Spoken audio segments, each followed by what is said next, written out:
Puji Tuhan, kita bersyukur buat kebaikan Tuhan yang Dia limpahkan bagi kita hari demi hari sehingga kita bisa datang ke dalam rumah Tuhan, memuji menyembah Tuhan pada hari ini. Kalau bagi saya ini adalah hari yang minggu yang melelahkan bagi fisik. Saya tidak bisa hadir mengikuti ibadah-ibadah rumah tangga, namun saya dikuatkan oleh kesaksian Bapak Ibu, khususnya tuan rumah, karena direkam ibadah itu dan saya mendengar kesaksiannya. Luar biasa kesaksian Bapak Ibu, bagaimana Tuhan baik, Tuhan menyatakan pertolongannya, Dia tidak pernah meninggalkan kita. Amin Bapak Ibu, haleluya, puji Tuhan. Mari kita dengarkan firman Tuhan dalam 1 Korintus pasal 13 ayat 13. Satu ayat. Mari kita baca bersama-sama. 1, 2, 3. Demikianlah tinggal ketiga hal ini, yaitu iman, pengharapan, dan kasih. Dan yang paling besar di antaranya ialah kasih. Sekali lagi, 2, 3 ya. Demikianlah tinggal ketiga hal ini, yaitu iman, pengharapan, dan kasih. Dan yang paling besar di antaranya ialah kasih. Haleluya. Sebelum waktu saya persiapkan ayat ini Bapak Ibu, kami sesi pastori diuji oleh ayat ini semalam ya. Tiba-tiba ada seorang pemuda ya sulit ditangani. Bagaimana ini ya? Untunglah Pak Huta Barat menghadapi dengan kebijaksanaannya. Akhirnya orang ini setelah dibekali dengan ongkos, dengan makanan, akhirnya dia pergi. Karena dia ngotot, nggak tahu identitasnya. Jadi supaya di satu sisi menghargai dia, mengasihi dia, di sisi lain juga kita berhikmat untuk menerima seseorang tinggal bersama kita ya. Jadi akhirnya ya selesai masalahnya. Lalu saya pikir, teman Tuhan ini sedang apa nih? Belum saya sampaikan sudah diuji ini, begitu ya. Akhirnya ya ternyata di dalam hidup ini cerdik seperti ular, tulus seperti merpati. Ya, mari kita lihat. Demikianlah tinggal ketiga hal ini, yaitu iman, pengharapan, dan kasih. Dan yang paling besar di antaranya ialah kasih. Jadi kita tidak membahas 3 poin ini secara mendalam, tapi kita akan bahas bersamaan. Ya. Jadi tema firman Tuhan hari ini adalah hal pokok kehidupan Kristen. Atau intisari kehidupan Kristen. Atau istilah modern sekarang disebut esensi dari kehidupan Kristen. Jadi supaya mudah kita ngerti, hal pokok, yang pokok begitulah. Dalam bahasa Batak, ipolani nguluni hak Kristenon. Ada ipolanya. Ya. Nah, mengapa iman, pengharapan, dan kasih disebut sebagai hal pokok kehidupan Kristen? Kita langsung saja lihat. Dalam 1 Korintus 13 ayat 13 kita lihat Bapak Ibu. Demikianlah tinggal ketiga hal ini, yaitu iman, pengharapan, dan kasih. Dan yang paling besar di antaranya ialah kasih. Jadi Bapak Ibu, latar belakang ayat ini adalah, kalau kita baca secara keseluruhan 1 Korintus pasal 13. Dan dalam seluruh 1 Korintus ini adalah kehidupan jemaat Korintus yang saudara-saudara yang dangkal ya. Karena kehidupan mereka itu latar belakang yang amburadul. Mungkin tanpa adat istiadat yang mengkawal begitu. Memang semua di bawah, sebelum kita percaya sama Tuhan, semua kita adalah manusia berdosa. Tetapi latar belakang orang, latar belakang budaya mempengaruhi kehidupannya di dalam kekristenan begitu. Walaupun sama-sama itu di bawah bayang-bayang maut gitu. Jadi orang Kristen, orang percaya itu dengan latar belakang adat istiadatnya, ketika dia percaya pada Tuhan, dia punya pola. Ya, punya pola. Hanya pola itu yang bagus, tidak bagus itu tinggal diubah menjadi pola Kristen. Ya. Etika Kristen. Tapi kalau dia belum percaya sama Yesus dan amburadul, nah beda ya Bapak Ibu, amburadul ini sedikit banyak akan dibawa ketika dia menjadi orang Kristen. Amburadulnya itu akan terlihat, ya, akan terlihat dengan jelas, tetapi mudah dibentuk begitu. Mana lebih susah dibentuk? Yang amburadul menjadi orang Kristen dengan etika Kristen, atau orang yang berbudaya latar belakangnya menjadi orang Kristen. Yang lebih susah dibentuk adalah orang berbudaya. Orang berbudaya. Karena sudah punya pola. Jadi seringkali dia pikir bahwa yang dia hidupi adalah pola Kristen, padahal masih pola budaya. Nah, sementara orang yang amburadul ini, dia hanya mengikuti pola Kristen. Jadi gampang membedakannya. Nah, jadi bagaimanapun juga semua orang telah berbuat dosa dan telah kehilangan kemuliaan Allah. Baik yang berbudaya, baik yang amburadul, semua telah berbuat dosa dan dibawa kepada sebuah pola kehidupan Kristen. Ya. Nah, karena orang Korintus ini adalah masyarakat yang amburadul begitu, maka Rasul Paulus memberikan arahan-arahan. Jadi ketika kuasa Roh Kudus melawat mereka, ada karunia-karunia rohani, ada nubuat, ada pengetahuan, ada bahasa roh yang luar biasa terjadi di sana. Paulus menertibkan pengalaman spiritual ini supaya digunakan secara proporsional, supaya bijak, supaya saudara-saudara terkontrol dengan baik. Kemudian dalam 1 Korintus pasal 13 kita lihat, ini membahas tentang bagaimana cara hidup mempergunakan karunia-karunia ini. Ketika aku masih anak-anak, aku berbicara seperti anak-anak katanya. Tapi setelah aku dewasa, aku meninggalkan sifat kanak-kanak itu. Artinya ada satu progres dalam kehidupan di mana kebiasaan anak-anak ini akan ditinggalkan setelah dia dewasa. Dan pada akhirnya Paulus menutup tulisannya dalam 1 Korintus 13 ayat 13 dikatakan, demikianlah tinggal ketiga hal ini. Iman, pengharapan, dan kasih. Jadi kita lihat Bapak Ibu, mengapa tiga hal ini menjadi inti, pokok, inti sari kehidupan Kristen. Yang pertama kita lihat karena ini pondasi hubungan dengan Tuhan. Ini pondasinya. Jadi kalau pondasi ini tidak ada,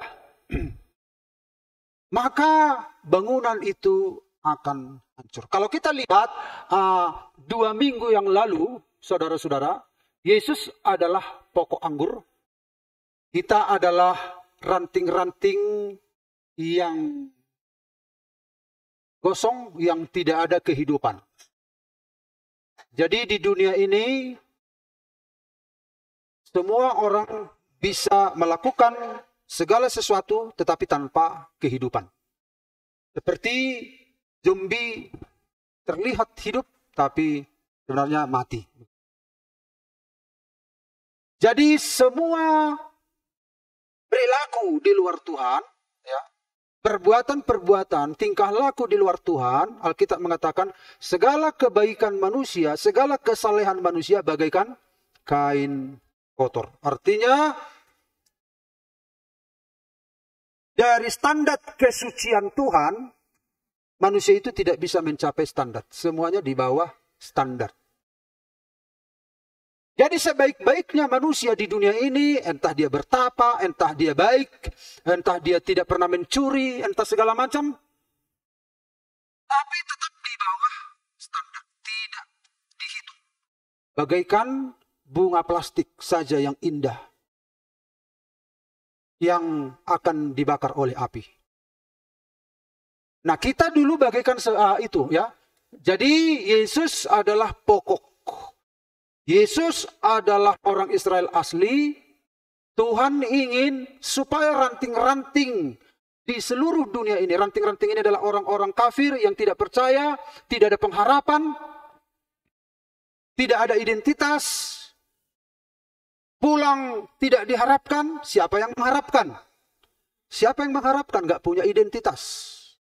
Tidak ada nilai, tidak berharga. Tidak ada yang mencari. Tidak ada namanya. Tidak ada tujuan. Begitulah kita di luar Tuhan. Nah, jadi, Yesus adalah pokok anggur. Dan setiap ranting yang melekat pada dia, tanggung jawab pokoklah yang menghidupi. Yang penting, ranting ini melekat. Ya.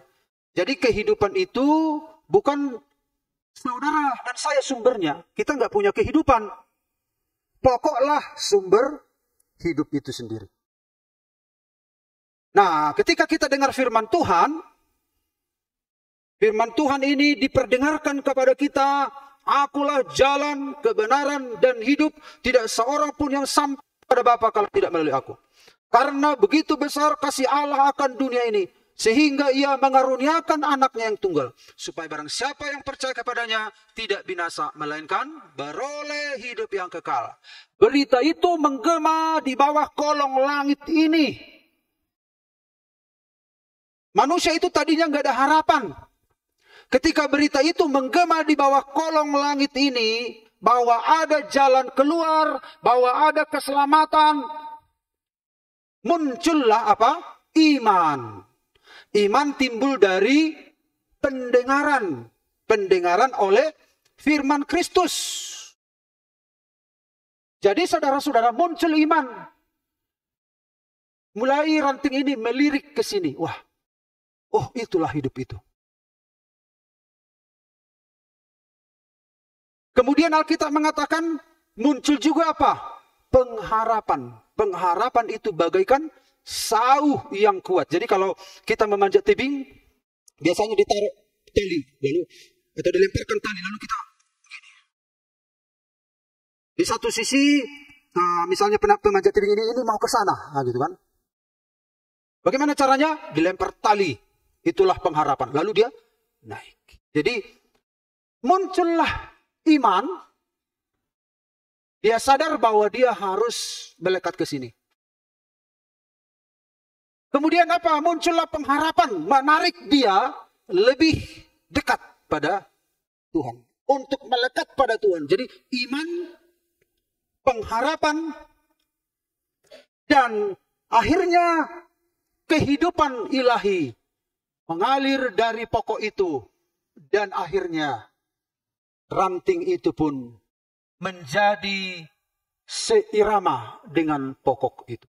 Ya. Nah, inilah saudara-saudara, kehidupan ilahi inilah yang mengalir, saudara-saudara. Ini yang disebut dengan kasih itu. Jadi iman itu adalah dasar hubungan. Iman itu timbul karena mendengar firman. Kemudian pengharapan itu kekuatan dari hubungan itu. Dan kasih adalah pengikat hubungan itu. Kenakanlah kasih sebagai pengikat. Makanya bagaimana caranya supaya kita terus melekat pada Tuhan? Iman, pengharapan, kasih. Jadi iman, pengharapan, kasih ini bagaikan lem yang mengikat kita. Jadi makanya disebut inilah intisari. intisari dari kehidupan Kristen itu kan pengikut Kristus. Kristen itu bukan hanya sekedar agama. Kristen itu adalah hubungan dengan Allah. Hubungan dengan Sang Pencipta. Jadi kita tidak bangga hanya sekedar Kristen di KTP kita. Karena ada juga anak-anak Tuhan, bahkan mertua saya, opungnya Fani, sampai mati KTP-nya Islam. Karena pemerintah yang bikin, bukan saya, dia. KTP-nya Islam begitu. Tapi dia pendeta. Berarti banyak juga orang Kristen, dia percaya sama Tuhan, tetapi KTP-nya bisa saja bukan Kristen. Jadi bukan masalah KTP sekarang ini, walaupun memang penting identitas kita. Penting siapa kita sebenarnya. Tetapi ada saja hal-hal yang tidak bisa dihindari. Misalnya opungnya Fani, padahal sudah pendeta senior kan. KTP-nya, ya pemerintah yang bikin, entah sengaja atau enggak. Dan mertua saya enggak protes. Ya sudah gitu. Tapi hubungan dengan Tuhan jangan ditanya. Waktu beliau ulang tahun, saya membuat sebuah puisi. Dan puisi ini kalau saya nggak bisa saya karang lagi. Karena waktu saya membuat puisi itu dari hati saya ya. Akhirnya memang kalau dari hati melakukan sesuatu ada kata-kata yang indah. Gitu. Intisari dari kata-kata ini adalah engkau adalah orang tua. 1/10 saja belum bisa kuikuti dari dirimu. Begitu kira-kira. 1/10. Engkau adalah teladan bagi hidupku. Gitu. Tapi puisi saya ini lebih indah dari apa yang saya katakan karena sudah lupa ya. Nah, hubungan. Jadi ketiga hal ini merupakan pondasi dari hubungan. Jadi yang perlu kita jaga, kalau 2 minggu lalu kita sudah berbicara, hubungan inilah yang perlu dijaga. Bagaimana caranya? Yaitu iman, pengharapan, kasih. Inilah yang memungkinkan hubungan itu. Jadi kita seringkali bergumul tentang ini, kita mengabaikan hubungan kita. Nah, karena itu yang perlu kita perjuangkan seumur hidup adalah hubungan kita dengan pokok. Bagaimana cara mempertahankan hubungan ini? Iman, pengharapan, kasih. Kita kan seringkali lebih berjuang untuk supaya berkenan di hadapan orang. Gitu. Bagaimana supaya dikenal. Tapi dia mengabaikan hubungan ini. Bagaimana supaya dia berharga di tengah masyarakat. Dia mengusahakan buah ini, mengusahakan daun ini, tapi dia mengabaikan hubungan dengan pokok. Padahal ini terjadi adalah karena hubungan dengan sang pokok, yaitu Yesus Kristus. Jadi Yesuslah sumbernya. Kita bukan sumber, kita bukan hidup itu. Supaya kita hidup, kita harus melekat pada pokok anggur. Amin. Amin Bapak Ibu. Jadi gak habis-habis pergumulan ini ya. Di Ajibata juga ada pergumulan tentang PAUD TPA. Kalau bisa ada tempat. Ini juga mengganggu sekolah minggunya kalau ada kelas begitu, ruangan. Wah. Mari kita doakan Bapak Ibu ya. Amin. Jadi dalam gereja ini terus gak habis-habis ya. Gereja yang sehat itu ada saja terus ada pergerakan-pergerakan gitu. Kita doakan tidak ada yang mustahil bagi Tuhan. Amin. Gereja kita aja. Kalau dilihat dari jumlah jemaat kita, siapa yang mungkin bisa punya gereja seperti ini? Tapi semua anugerah Tuhan. Tuhan mendengarkan kerinduan hati kita dan Tuhan buka jalan.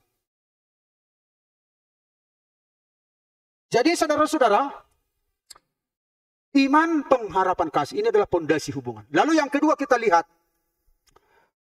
mengapa iman, pengharapan, dan kasih ini menjadi inti, esensi dari kehidupan Kristen. Kalau kita perhatikan Bapak Ibu, karena ketiga hal inilah yang diuji dalam kehidupan sehari-hari. Kalau kita lihat iman, dalam Yakobus 1:23, iman itu diuji, kita lihat.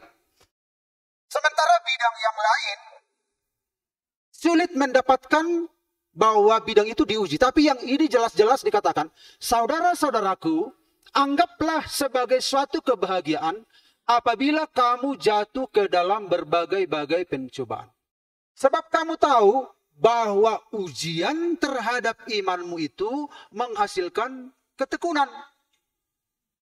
Jadi saudara-saudara, inti kehidupan Kristen itu adalah iman. Dan kualitas iman itu diminta.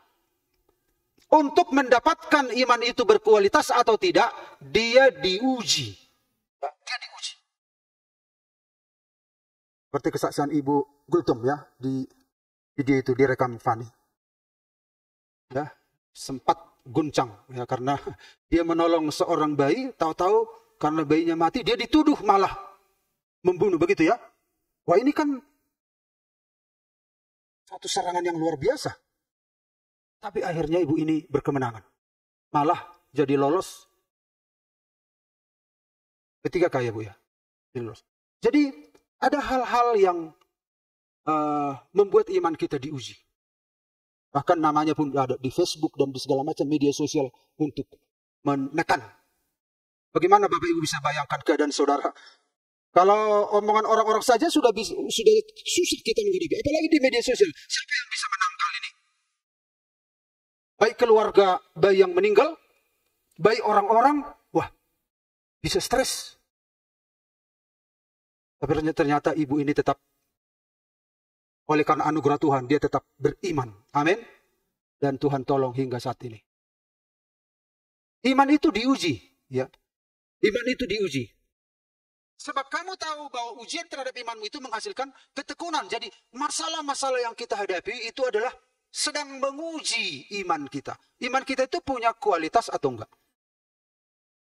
Makanya dikatakan anggaplah sebagai suatu kebahagiaan. Kalau minggu yang lalu kita sudah mendengar firman Tuhan bahwa anggaplah berarti kita melakukan sesuatu yang berbeda dengan masalah itu. Kalau ada masalah dalam hidup kita, umumnya manusia itu apa? Madele, maheu, manikot, stres. Tetapi sebagai seorang yang beriman justru melakukan yang sebaliknya.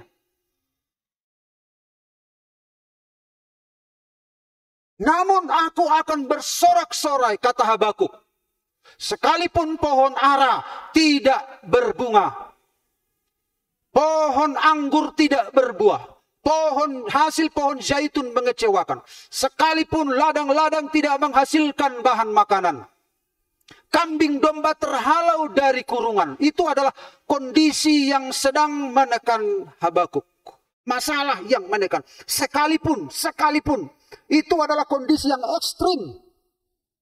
Jadi kadang kita menghadapi kondisi yang ekstrim dalam hidup kita. Apa kata Habakuk? Namun, artinya dia melakukan hal yang sebaliknya. Dunia tidak bisa melakukan ini. Namun aku akan bersorak-sorak di dalam Tuhan. Di dalam Allah yang menyelamatkan aku. Dia tidak sedang bersorak, aduh. Misalnya Prisil, dia tidak bersorak. Puji Tuhan telah mati pasienku. Bukan begitu. Tapi anak Tuhan itu bersorak karena ada Tuhan. Ada Tuhan yang setia yang membela aku. Begitu. Tuhan ada di situ sebagai saksi. Jadi sorak-sorai Habakuk itu karena kesetiaan Tuhan. Kehadiran Tuhan. Dialah yang memberikan nilai pada kita. Bukan orang lain. Namun aku akan bersorak-sorak dalam Tuhan.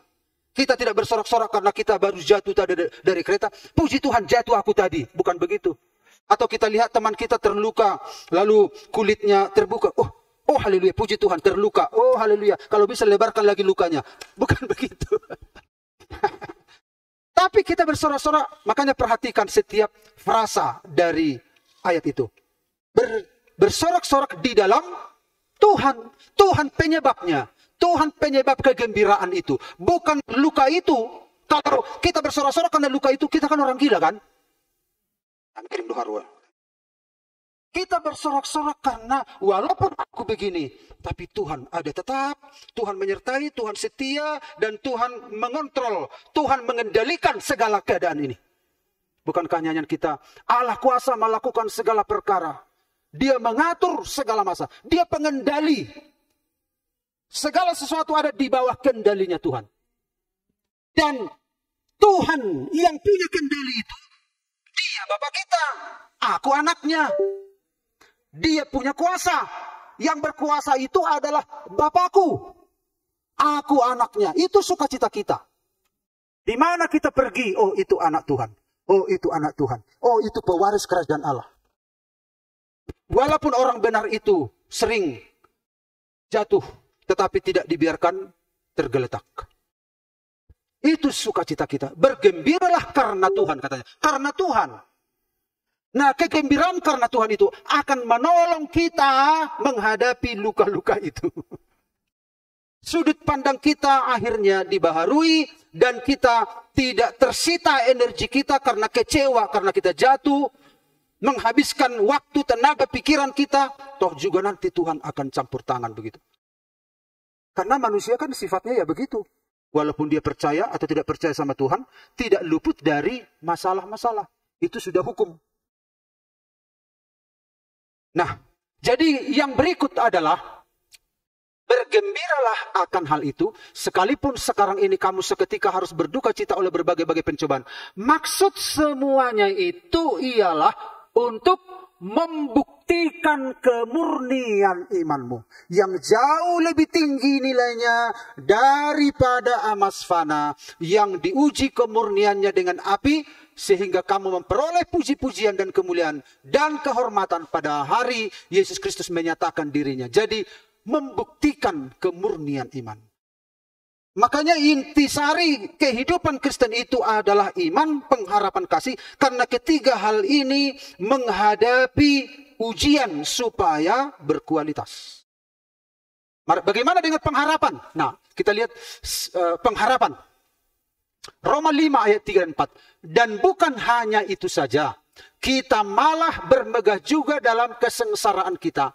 Karena kita tahu bahwa kesengsaraan itu menimbulkan ketekunan. Dan ketekunan menimbulkan tahan uji. Dan tahan uji menimbulkan pengharapan. Artinya yang tersisa adalah pengharapan.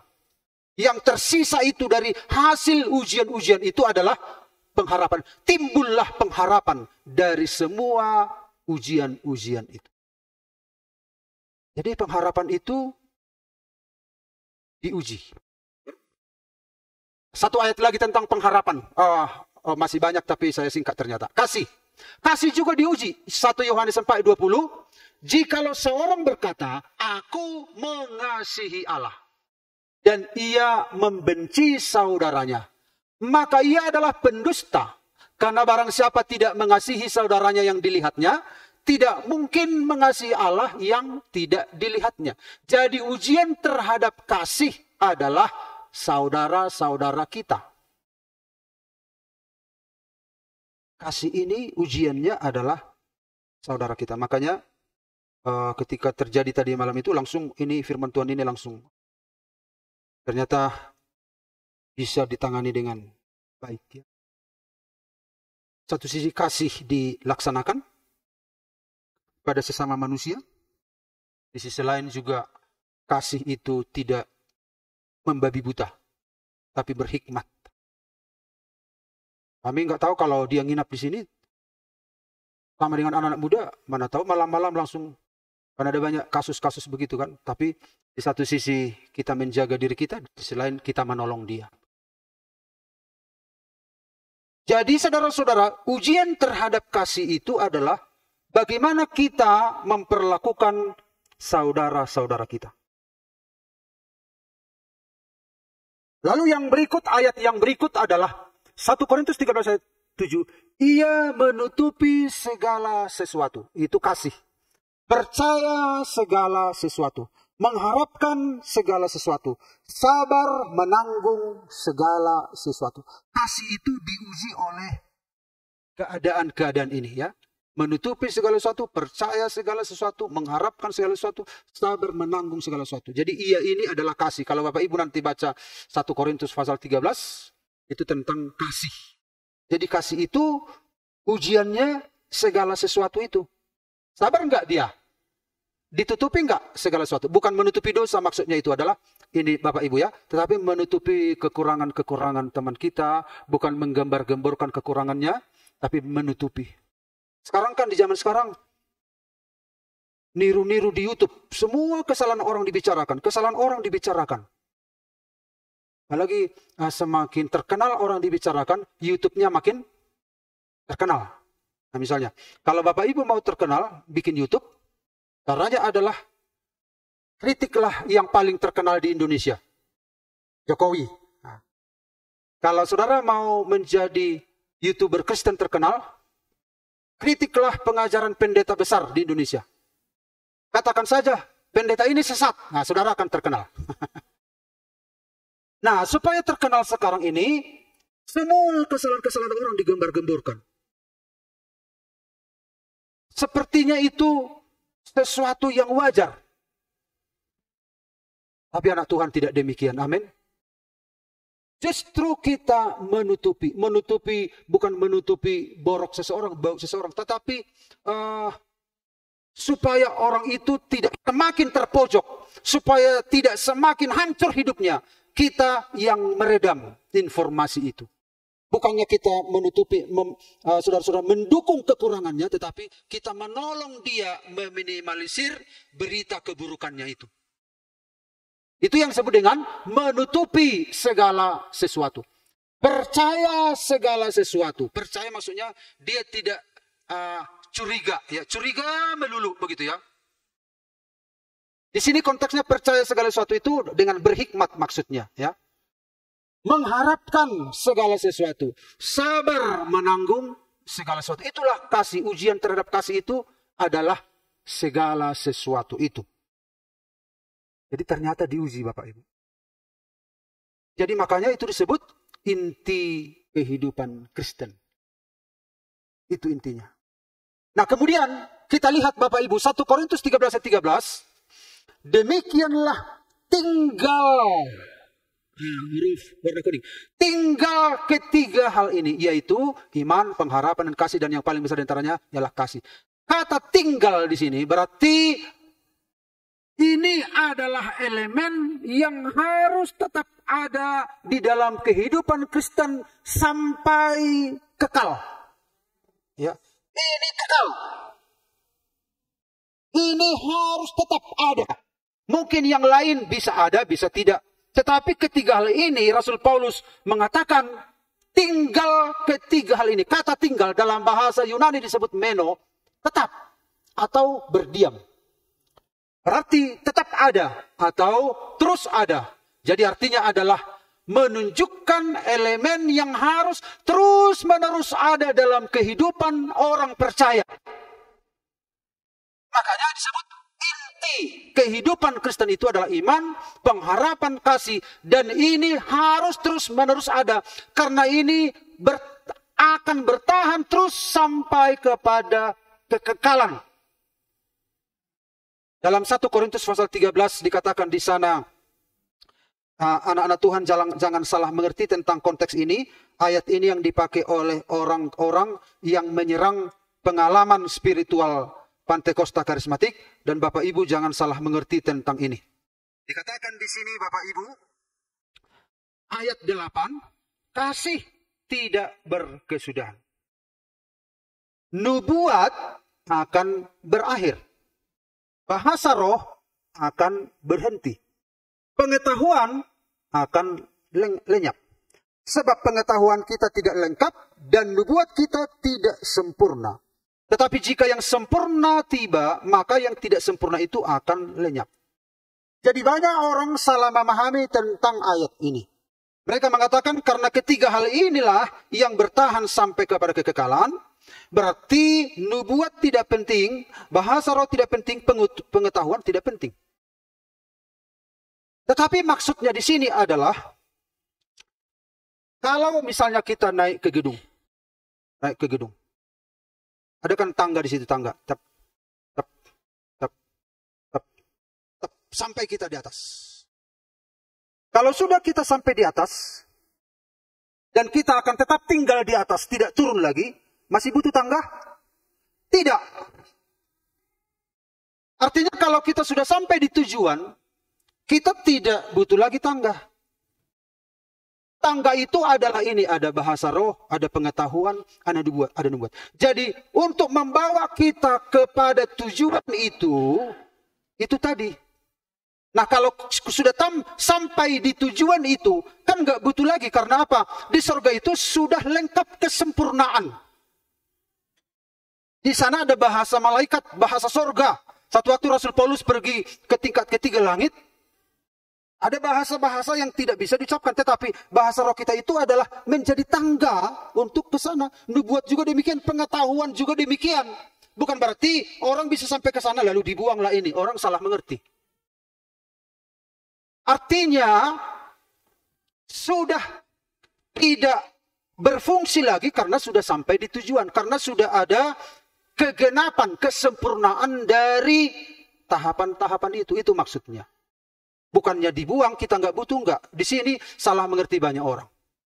Makanya pengetahuan itu penting, bahasa roh itu penting, nubuat itu penting, karunia-karunia itu penting, karena itu adalah dikaruniakan Tuhan pada kita untuk menolong kita menapaki jalan-jalan itu sampai kepada kesempurnaan. Setelah sampai di sana, kepenuhan dari tangga-tangga itu akan apa di sana? Akan sempurna. Kita tidak menggunakan tangga-tangga itu lagi karena sudah tiba di tujuan. Justru pengalaman-pengalaman di tangga itu akan sempurna di sana. Bukan terbuang, tetapi klop kesempurnaannya. Klop begitu. Penuh kesempurnaannya. Jadi saudara-saudara, akhirnya karena tangga itu sudah tidak digunakan lagi, maka yang sisa adalah iman, pengharapan, dan kasih. Itulah yang ada, yang tersisa, sifatnya kekal. Itulah inti kehidupan kita. Jangan sampai kehilangan iman. Jangan sampai kehilangan pengharapan. Jangan sampai kehilangan kasih. Jika anak manusia datang, adakah ia menjumpai iman? Katanya. Karena iman itu adalah inti kehidupan. Jangan putus pengharapan. Kalau pengharapan itu sudah nggak ada lagi, gimana? Sudah nggak bisa lagi bangkit. Kalau kasih itu sudah nggak ada lagi. Nah, mari kita lihat pemikiran kita. Ibrani 11 ayat 1. Iman adalah dasar dari segala sesuatu yang kita harapkan. Dan bukti dari segala sesuatu yang tidak kita lihat. Iman adalah dasar. Dasar dari apa?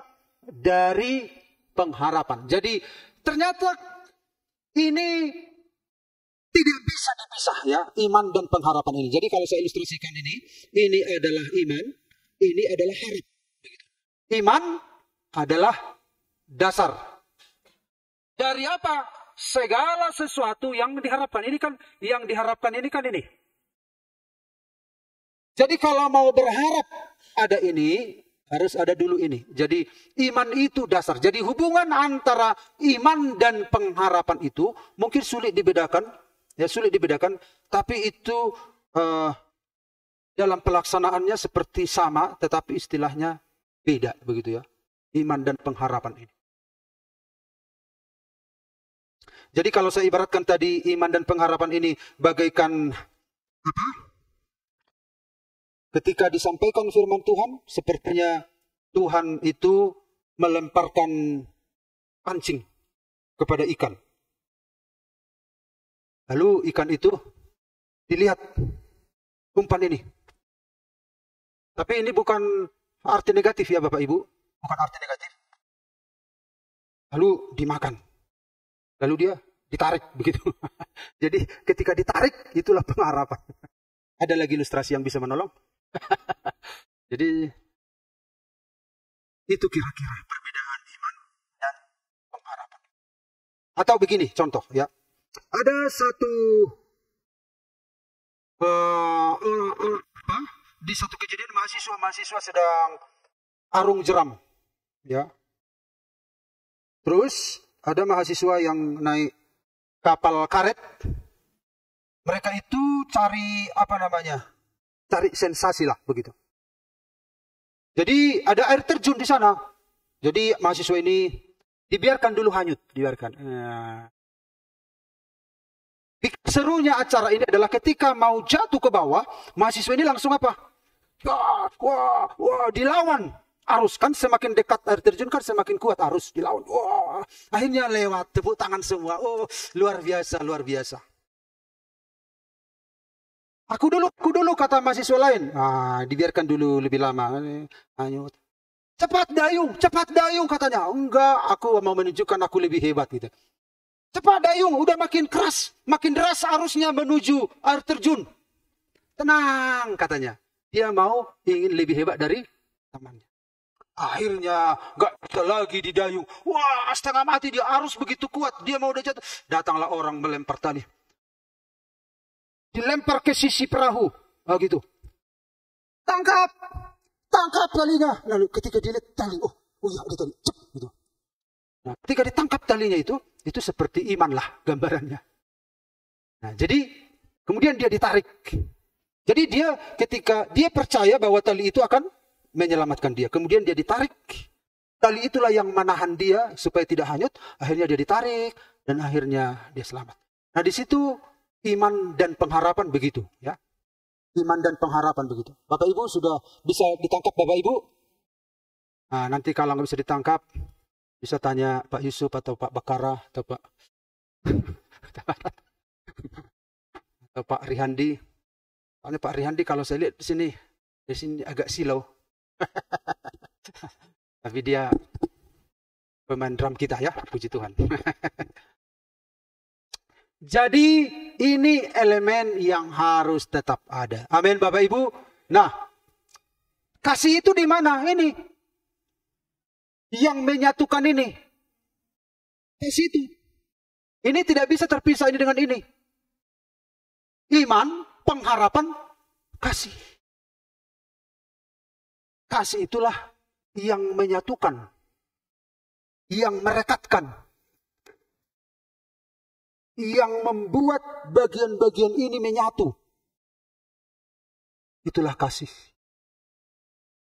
Bapak Ibu bayangkan kalau nggak ada kasih dalam hidup kita. Iman, pengharapan, kasih. Inilah elemen yang membentuk kehidupan Kristen itu. Inilah yang menghadapi ujian, iman diuji, pengharapan diuji, kasih diuji. Ketiga hal ini menghadapi ujian. Kualitasnya diminta. Ya, baik dalam pribadi kita, dalam rumah tangga kita, bagi anak-anak Tuhan. Ini semua diuji.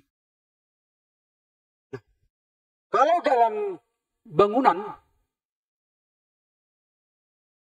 kasih itu adalah pengikat. Bapak Ibu bayangkan apa yang bisa mengikat sebuah rumah sehingga satu bangunan menyatu antara bangunan dan pondasi.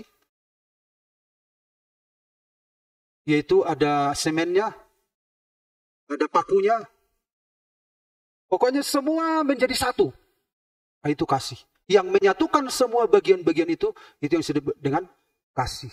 Kasih itulah sebagai lemnya. Dan itulah yang dilakukan Yesus bagi orang percaya. Dia mengasihi kita, Yesus mengembalikan kita kepada Bapa. Karena Allah itu adalah kasih. Allah itu kasih. Allah itu terang yang tidak terhampiri. Jadi tidak dikatakan Allah itu memiliki kasih. Tidak sekedar begitu Allah, ya. Tapi Alkitab mengatakan Allah itu kasih. Atau Allah memiliki kasih yang besar. Nah, memang ada di Alkitab. Tapi di teks yang lain, Allah itu kasih. Jadi, inilah yang mengikat kita. Ini tidak boleh hilang.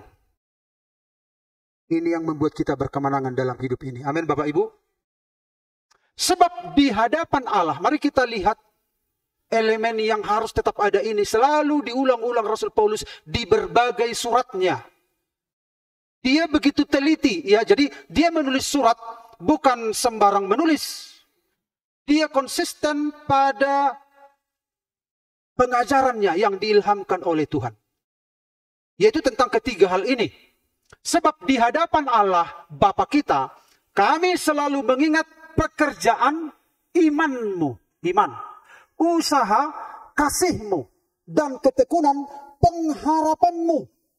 Iman, kasih, pengharapan. Mari kita lihat di teks yang lain. Tetapi kita yang adalah orang-orang siang, baiklah kita sadar, berbaju jirahkan iman dan kasih, dan berketopongkan pengharapan.